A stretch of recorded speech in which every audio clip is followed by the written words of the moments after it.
오늘은 바이블 타임과 함께하는 말씀 시간 신약의 6번째 시간입니다.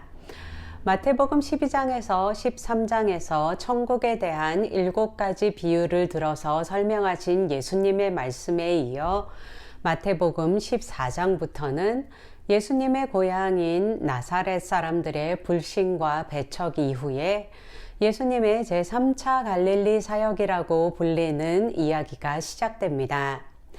예수님의 3차 갈릴리 사역 이야기는 17장까지 계속되는데요. 이 기간은 예수님께서 공생애를 시작하신 지 약 2년 정도가 지난 십자가 순환을 1년 정도 앞둔 시기입니다. 3차 갈릴리 사역이라고 불리긴 하지만 15장의 후반부를 보면 비단 갈릴리 지역뿐만 아니라 이방 지역으로까지 사역의 반경이 넓어지고 있는 것을 볼 수 있습니다. 이것은 마태복음 11장에서부터 서서히 고조되고 있는 예수님께 대한 유대인들의 배척과 불신과 관련이 있는데요. 유대인들의 불신과 배척이 고조됨에 따라 서서히 예수님의 사역 반경이 이방 지역으로 옮겨가고 있는 모습을 볼 수 있습니다. 먼저 14장 1절에서 12절은 예수님의 소문을 들은 헤롯의 반응과 세례 요한의 죽음에 관한 내용이 나오는데요. 이 사건들은 시간적인 순서로 연달아 발생한 사건은 아니었습니다.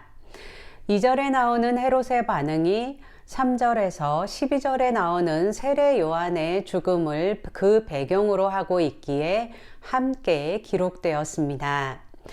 헤롯은 예수님의 소문을 듣고 예수님의 이적과 능력이 죽음 가운데서 다시 살아 돌아온 세례 요한이기 때문에 가능하다고 여겼습니다. 13절에서 21절은 이런 이야기를 들은 예수님께서 빈들로 갔을 때의 이야기입니다. 여기에 나오는 빈들은 누가복음 9장 9절에서 10절을 참조해 봤을 때 벳세다라는 것을 알 수 있는데요. 이 벳세다 지역은 갈릴리 바다의 북동쪽에 위치해 있는 곳으로 예수님께서는 이 지역에서 병자들을 고치시고 물고기 2마리와 떡 5덩이로 5,000명을 먹이신 오병이어의 기적을 일으켰습니다. 그리고 22절에서 36절은 예수님께서 무리를 걸으신 이적과 게네사렛에서 각종 병자들을 치유하신 일을 기록하고 있습니다. 이제 15장 1절에서 20절은 유전 논쟁이라고 불리는 내용인데요. 바리새인과 서기관들이 예수님의 제자들이 손을 씻지 않고 떡을 먹는 문제를 꼬투리 삼아서 장로들의 유전, 즉 장로들이 가르친 전통을 어기고 있다고 비난한 것에 대해 예수님께서 그들이 사람의 유전을 지키느라 오히려 하나님의 계명을 어기고 있다고 책망하신 이야기입니다. 15장 1절을 보면 여기에 나오는 바리새인과 서기관들이 예루살렘에서 온 사람들이라고 밝히고 있습니다. 즉 그들은 갈릴리 지역의 종교 지도자들이 아니라 예루살렘 사내들인 공회에서 파송받은 사람들이라는 것입니다. 이것은 아직 예수님의 사역이 갈릴리를 중심으로 이루어지고 있었음에도 불구하고 그 소문과 영향력이 예루살렘에 영향을 미칠 정도로 광범위하게 퍼져 있었다는 것을 의미하고 또 한편으로는 이 예수님에 대한 박해가 예루살렘을 중심으로 한 유대 종교 지도자들에 의해서 공식화되고 있었다는 것을 의미합니다. 마지막으로 21절에서 39절은 예수님의 이방 땅에서의 사역을 기록하고 있습니다. 두로와 시돈 지방에서 한 가나안 여인의 믿음을 보시고 그녀의 귀신 들린 딸을 고쳐주셨고 그곳을 떠나 갈릴리 호숫가에 이르러 절뚝발이, 불구자, 소경, 벙어리 등 많은 병자들을 고쳐주셨습니다. 이 예수님께서 병자들을 고치신 갈릴리 호숫가는 마가복음 7장 31절에 따르면 이방인의 지역인 데가볼리 지역의 갈릴리 호숫가, 즉 갈릴리 호수의 동쪽 지역을 말합니다. 지금도 갈릴리 호수의 동쪽 편은 시리아 지역으로 이방 땅에 속해 있습니다.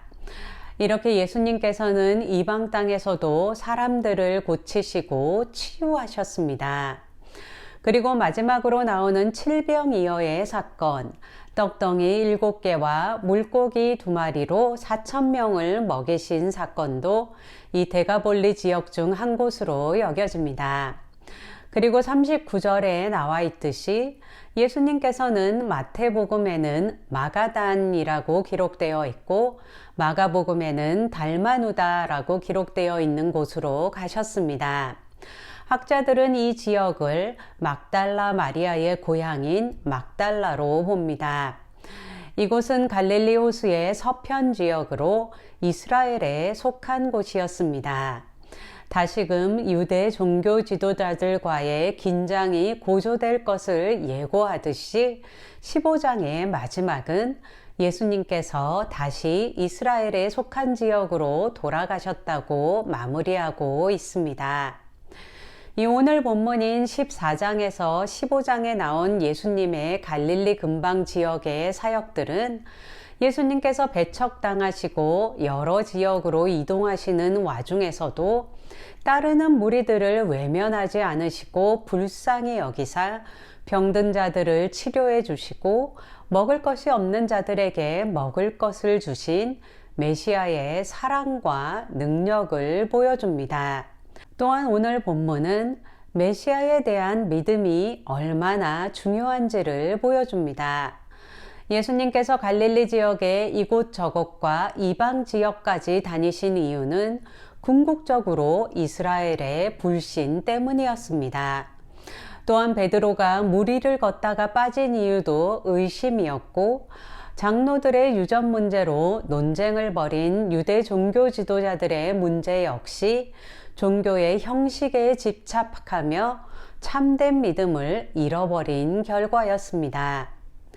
반면에 이와는 대조적으로 가나안 여인의 경우 예수님께서는 그녀가 이방인이었음에도 불구하고 그녀의 믿음을 보시고 그 딸을 고쳐주셨습니다. 이와 같은 일련의 사건들은 메시아 되신 예수님께서 무한한 능력의 소유자이시지만 사람들의 믿음을 따라 역사하시기를 기뻐하신다는 것을 보여줍니다. 주님은 어제나 오늘도 동일하신 분이십니다. 주님은 오늘날도 수많은 사람들 중에서 여전히 가나안 여인처럼 믿음으로 나아오는 자를 기뻐하시고 기꺼이 그 믿음에 응답하시길 원하십니다. 겸손한 마음으로 주님의 말씀을 가까이 하며 겸손한 마음으로 주님의 뜻을 묻고 또한 믿음으로 반응하는 한 사람 한 사람 되시길 축복합니다. 오늘도 바이블 타임과 함께하는 말씀 신약 시간을 가졌는데요. 계속되는 바이블 타임과 함께하는 말씀을 통해서 성경 말씀과 계속해서 동행해 가실 수 있기를 축복합니다. 제가 기도하고 마태복음 14장부터 15장까지 말씀 낭독을 함께 들으시면서 되새기는 시간을 갖도록 하겠습니다. 주님, 우리에게 주님의 사랑과 자비와 또 무한하신 능력을 보여주셔서 감사합니다. 우리가 겸손한 마음으로 주님을 붙잡게 하여 주시고 우리의 믿음이 헛되지 아니하도록 성령 충만하여서 주님의 말씀대로 삶을 살아갈 수 있도록 축복하여 주시옵소서. 주님, 우리의 믿음이 굳건하여져서 어떠한 상황 가운데서도 주님을 신뢰하며 의지하며 주님께 묻고 순종할 수 있도록 은혜의 은혜를 더하여 주시옵소서. 이 모든 말씀 예수님의 이름으로 기도했습니다. 아멘. 14장. 그때 분봉왕 헤롯이 예수의 소문을 듣고 그 신하들에게 이르되 이는 세례 요한이라. 그가 죽은 자 가운데서 살아났으니 그러므로 이런 능력이 그 속에서 역사하는도다 하더라. 전에 헤롯이 그 동생 빌립의 아내 헤로디아의 일로 요한을 잡아 결박하여 옥에 가두었으니 이는 요한이 헤롯에게 말하되 당신이 그 여자를 차지한 것이 옳지 않다 하였음이라. 헤롯이 요한을 죽이려 하되 무리가 그를 선지자로 여김으로 그들을 두려워하더니 마침 헤롯의 생일이 되어 헤로디아의 딸이 연석 가운데서 춤을 추어 헤롯을 기쁘게 하니 헤롯이 맹세로 그에게 무엇이든지 달라는 대로 주겠다고 약속하거늘 그가 제 어머니의 시킴을 듣고 이르되 세례 요한의 머리를 소반에 얹어 여기서 내게 주소서 하니 왕이 근심하나 자기가 맹세한 것과 그 함께 앉은 사람들 때문에 주라 명하고 사람을 보내어 옥에서 요한의 목을 베어 그 머리를 소반에 얹어서 그 소녀에게 주니 그가 자기 어머니에게로 가져가니라. 요한의 제자들이 와서 시체를 가져다가 장사하고 가서 예수께 아뢰니라. 예수께서 들으시고 배를 타고 떠나사 따로 빈들에 가시니 무리가 듣고 여러 고을로부터 걸어서 따라간지라. 예수께서 나오사 큰 무리를 보시고 불쌍히 여기사 그 중에 있는 병자를 고쳐 주시니라. 저녁이 되매 제자들이 나와 이르되 이곳은 빈들이요 때도 이미 저물었으니 무리를 보내어 마을에 들어가 먹을 것을 사 먹게 하소서. 예수께서 이르시되 갈 것 없다. 너희가 먹을 것을 주라. 제자들이 이르되 여기 우리에게 있는 것은 떡 5개와 물고기 2마리 뿐이니이다.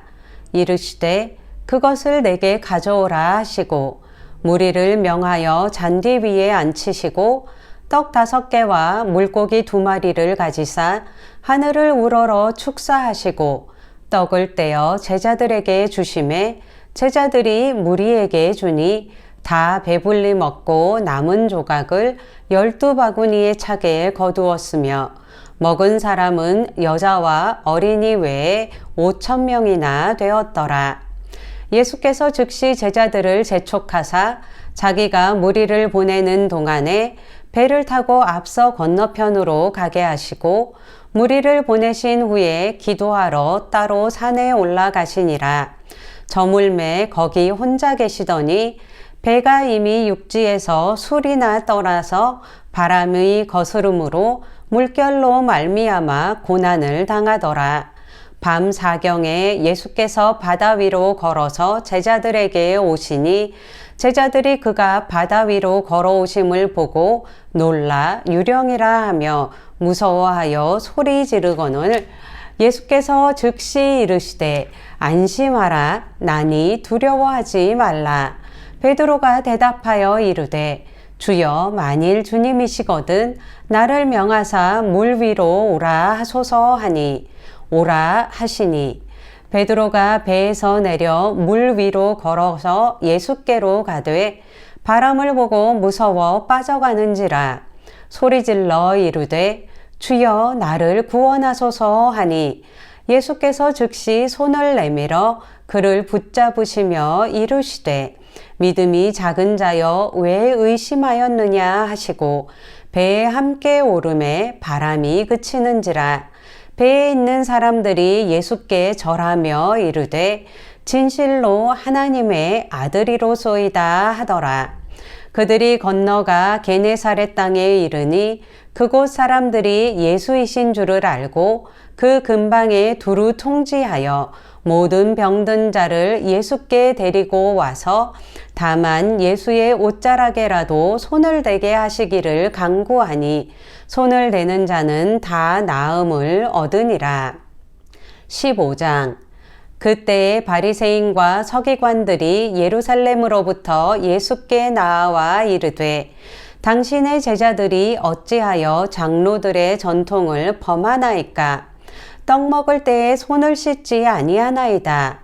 대답하여 이르시되 너희는 어찌하여 너희의 전통으로 하나님의 계명을 범하느냐?